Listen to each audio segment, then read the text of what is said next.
In the 1950s, fleet mechanics had a nightly ritual that sounds completely insane until you understand why they did it. Every evening before going home, they drained the oil out of every diesel engine in the depot, carried it inside, stored it warm overnight, then came back before sunrise and poured it back in before the first driver arrived. Every single night. Not because they were overcautious, but because without warm oil those engines wouldn't cold start in winter temperatures. A truck that won't start is a delivery that doesn't happen, a contract that gets broken, and a driver who doesn't get paid. That ritual ended when someone landed on a simpler solution. Just leave the engine running. That decision is still playing out at every truck stop in America tonight, and understanding why it never stopped requires looking at something most people standing outside that parking lot have never once considered. Here's what almost nobody understands about a semi-truck parked at a highway rest stop. It isn't actually parked, not in any meaningful sense. Federal law requires commercial drivers to take at least 10 hours off between driving shifts. Those hours happen on a bunk inside a sleeping compartment built directly into the back of the cab, roughly the size of a walk-in closet, a curtain separating it from the front seats, a small shelf, maybe a photograph taped to the wall. That truck sitting in the parking lot is someone's bedroom tonight. And that bedroom has one specific problem that reshapes this entire conversation. Many trucks, particularly older models and independent owner-operators running tight margins, have no auxiliary climate system. When the engine shuts off, the cab temperature immediately starts moving toward whatever the outside air is doing. In Wyoming in January, that matters more than most people realize.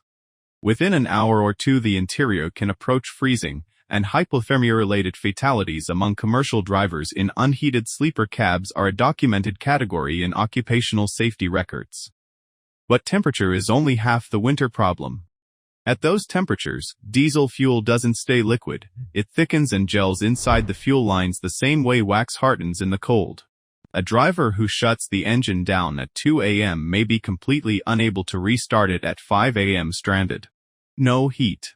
Delivery deadline approaching. Roadside assistance that won't arrive before the situation turns serious.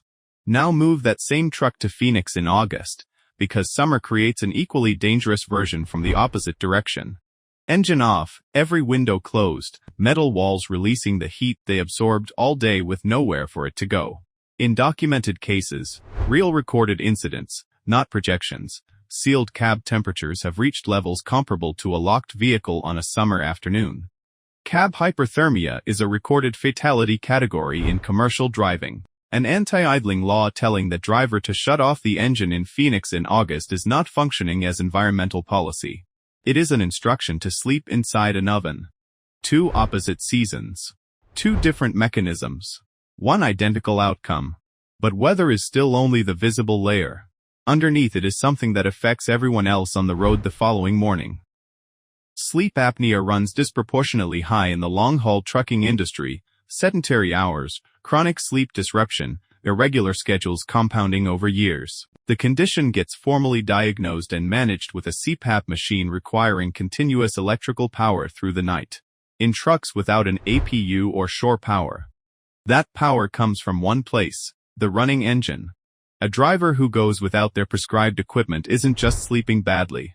They're cycling through partial oxygen deprivation for hours, waking up cognitively impaired, and then merging a vehicle weighing 80,000 pounds onto a public highway.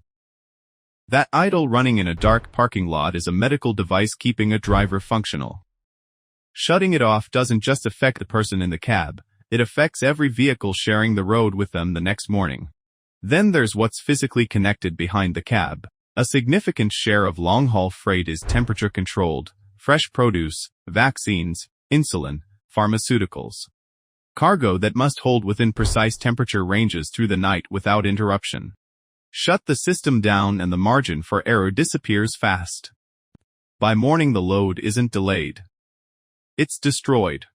That banana you had this week, the flu vaccine your kid received last month, the insulin keeping someone you know alive right now, every one of them completed that journey because a truck kept running through the night. Here's where the economics enter, and the math is less forgiving than it first appears. Idling burns roughly half a gallon to a gallon and a half of diesel per hour. A 10-hour rest stop can cost $30 to $60 in fuel every single night, straight out of the driver's own pocket.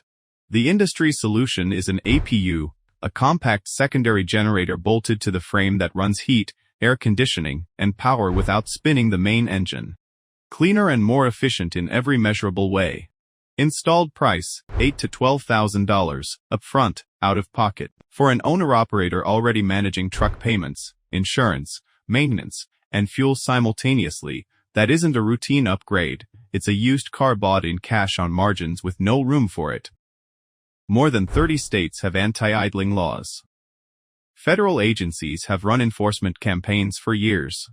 The engines keep running, not because drivers are unaware, but because the same federal government mandating those 10 rest hours carve out explicit exemptions for extreme temperatures, medically necessary equipment, and temperature-sensitive cargo. One parked truck. Two bodies of law. Both legally valid. Both applying simultaneously.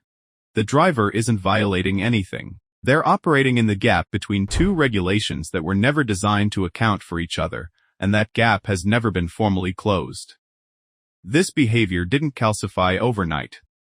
By the 1970s, overnight idling was industry standard.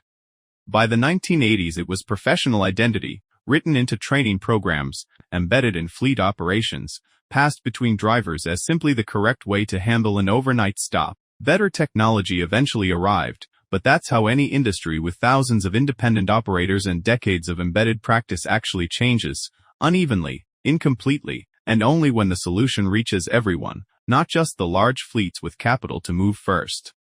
The solution exists. Shore power hookups were built specifically to eliminate overnight idling. One company even constructed a national network around the idea, got the concept exactly right, and went bankrupt before the infrastructure reached the scale it needed. The idea outlived the company. Electric APUs are improving. Shore power is expanding. But the distance between a better solution existing and every driver accessing it tonight doesn't close because fines increase. So here is what those running engines actually represent. Not negligence. Not a habit nobody examined. A 70-year chain, starting with mechanics carrying warm oil into frozen engines before dawn, running straight through to a driver in a dark parking lot tonight, keeping a medical device powered, a trailer holding temperature, and a cab survivable using the only system currently available to do all three at once. That low diesel rumble at a highway rest stop at 3 a.m., that's the cold chain that moved your groceries overnight. The system that kept medicine viable across 1,000 miles. The heated cab that means the driver behind 80,000 pounds tomorrow morning slept through the night instead of shivering through it. It was never just noise. It's a problem being solved, just not fast enough for tonight. And if you think overnight idling runs deep, wait until we get into how a refrigerated trailer keeps insulin alive across a 2,000-mile haul through 3 climate zones without losing a single degree. That one started with an even older problem,